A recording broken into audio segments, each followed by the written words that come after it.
Capital murder trial underway in Gulfport today. 3 men are accused of robbing and killing Anthony Laverne Otis in 2022. One of those men already pled guilty. Now the other 2 men are having their day in court. Noah Noble was inside the courtroom throughout the day and joins us live. So Noah, what happened in court? Well, Hugh, we got a little bit clearer of a picture of this case. Prosecutors want to paint this as a simple weed deal turned armed robbery turned murder. But as testimony unfolded, it became a little clearer that what happened on that June 27th, 2022 was a little bit more complicated. Now, let's get some basic facts out of the way here. Eric Hunt and Richard Norman are the 2 men on trial today. They're both facing armed robbery and capital murder. Eric Chopin is the 3rd defendant. He's taken a plea deal, pleading guilty to manslaughter and armed robbery. Now, the 3 men are accused of killing Anthony Laverne Otis and robbing his friend, who we'll identify as GW.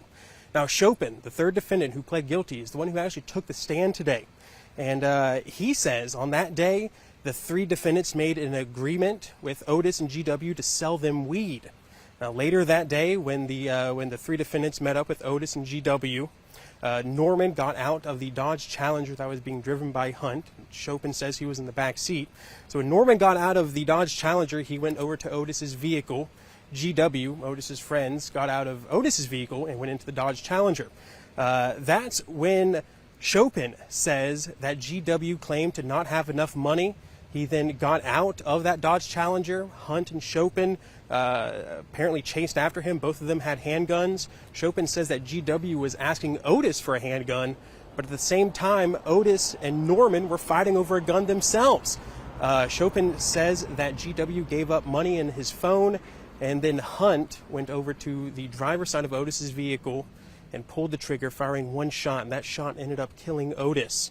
Now, GW fled the scene, according to Chopin. Chopin says that Hunt, Norman, and himself then got in the Dodge Challenger and left, heading all the way to Pascagoula.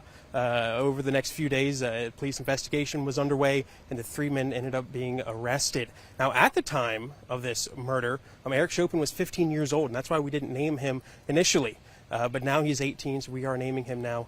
Tomorrow, we're going to be hearing more from Chopin as well as from police investigators about what happened that day, and we're expecting to also hear from Hunt and Norman about their side of events. Of course, we'll be bringing you along with all those details tomorrow. Live in Gulfport, I'm Noah Noble for WLOX News Now.